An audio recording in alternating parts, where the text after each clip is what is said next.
I saw a girl last night.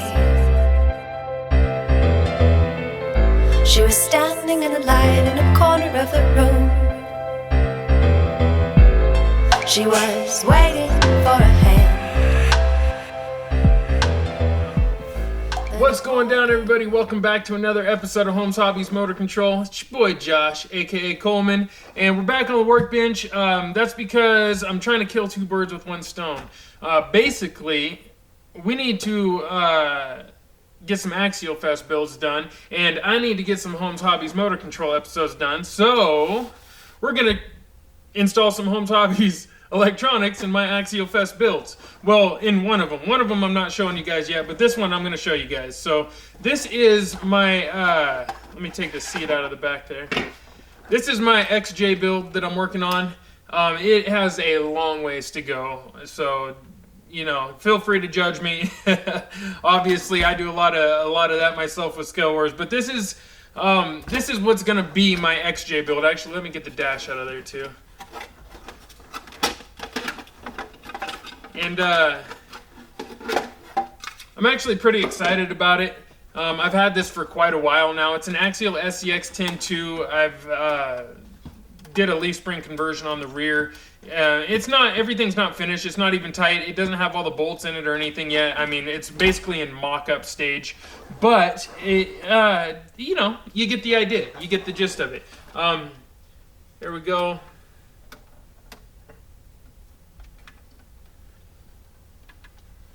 It's definitely a cool looking Jeep, that's for sure. I used RC 4-wheel drive chassis parts to extend and brace the back part of the chassis there, and also to create mounting points for the leaf springs. And then I did my ESP anti-spur conversion in the front, got the motor up front where I wanted it, basically where the old battery tray used to be, and got my Wordy made front and rear bumpers on there, got my Wordy made rock sliders on there. Yeah, and I think it's already got a Holmes Hobbies motor in it as well, but that's it. So here's the body. I'm just getting started on mocking up the interior, and yeah, I'm gonna scratch build the, or not scratch build the interior, I shouldn't say that, I'm sorry. I'm going to scratch build the floor pan and some components of the interior, but I have a 3D printed interior right here that I'm actually going to be using, so I'm pretty stoked on that. I've never actually used a 3D printed interior before, so I'm curious to see how it's going to turn out. Here's the setup I have in here so far. This is the Puller Pro. It's a, what is that, 35? Yeah, it's the 3500 kV Puller Pro.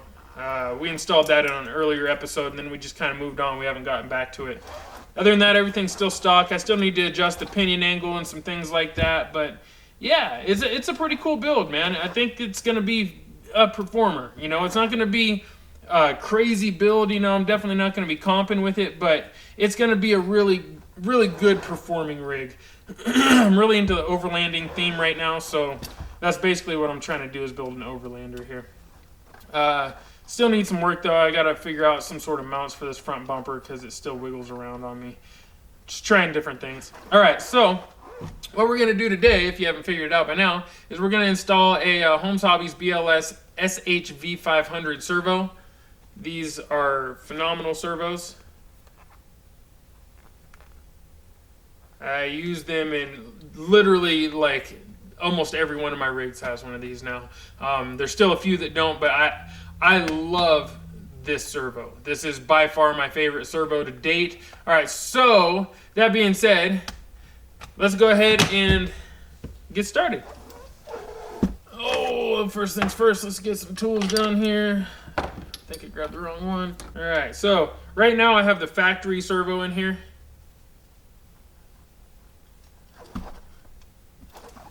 Which is, it's not a bad servo, really. I'm not wanting to deal with any issues, so I'm just going to go ahead and remove this.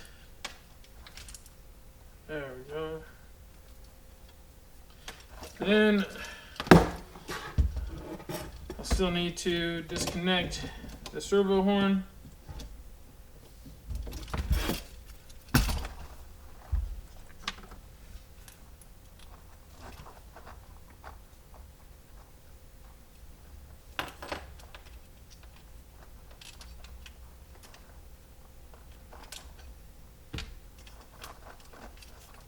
All right, there we go.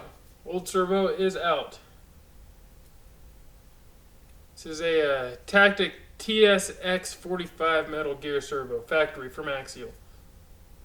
All right, now I personally don't remember what the tooth count is on this servo horn, but it has some Axial hard anodized the gold servo horns here, and I've got one for 23 tooth, 24 tooth, and 25 tooth. So I'm just gonna pull this old one off here and count the teeth on it, and that'll solve that problem.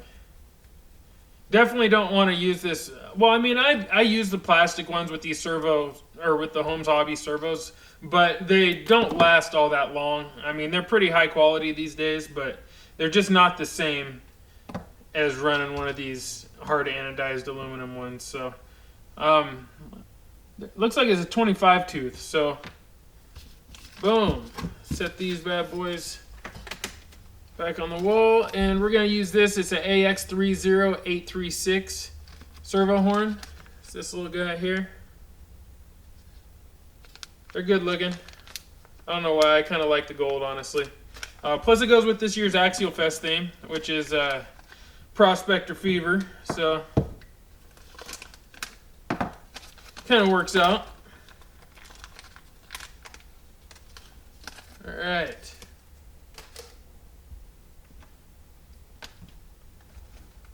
So now we're going to go ahead and open up this Holmes Hobbies servo here. And these things, I've installed quite a few of these actually over the last year now. And if you're not familiar with them, I have other episodes you can go back and watch about them. But basically what this is it's a 12 volt servo that gets direct power from the battery, not, you know, it doesn't get the power from the receiver like traditional servos. So in a traditional servo, as you can see here, you just have this one plug coming out with 3 wires, you know, your ground, your power, and your signal. Whereas on this one, you've got 2 different plugs coming out. So you'll have your ground and your power here, and your signal wire basically here, which there's 2 of. So I think maybe that's a ground and a signal. I'm not 100% sure exactly. Yeah, I think that must be like a ground and a signal. So anyways, point is, this little lead that comes with it plugs in here, and then you can just solder this in to the ESC battery plug, so that when you plug your ESC into the battery, this plugs into the battery as well, and you get direct power, and you can run 12 volt. I've actually seen quite a few people running more than 12 volts. So they're very, very reliable servos, very strong, and you can get replacement gears for them if you manage to break them. So they're great servos so far. I've had nothing but good luck. I still haven't even broke my first one, honestly. So, and you guys have seen the videos. I beat on them pretty good. All right. So we're not going to put our servo horn on yet. We're actually going to wait to put that on until we wind up getting the servo mounted. And then, well, actually, you know what? Maybe I'll just throw it on to lock it up, because we're not going to power this up yet. So I'll try to align it by hand.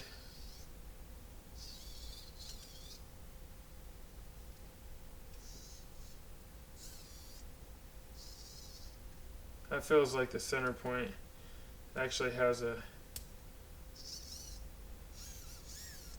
Yep. You know. Alright, so there we go. I have it lined up by hand. Basically, by what I do is I put it on, I turn it all the way one way and see where it stops. Then I turn it back the other way and see where it stops. And then I will find that center point and just try to align it from there. Now, normally what I do is I just don't put it on until I get the actual servo powered up. And then it'll self-center itself, or then it'll center itself, and then I can put the horn on afterwards. So once you add power to the servo, they always adjust themselves a little bit. And if you're not aligned correctly on here, you can turn the power on and the servo could actually break something. So you got to be careful with that. All right, so something I just learned is the screw that actually comes out of the Tactic is too long to go into this BLS SHV 500 with the T6 axial servo horn on it. So you need a shorter screw. So what I'm going to do is actually hit my Team K&K stash up and upgrade. Alright, slide all that stuff over.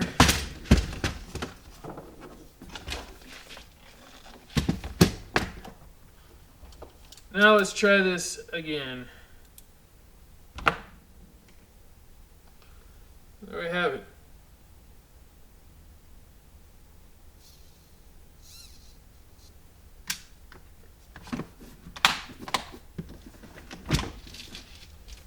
Alright, so now I'm going to go ahead and drop this bad boy in here.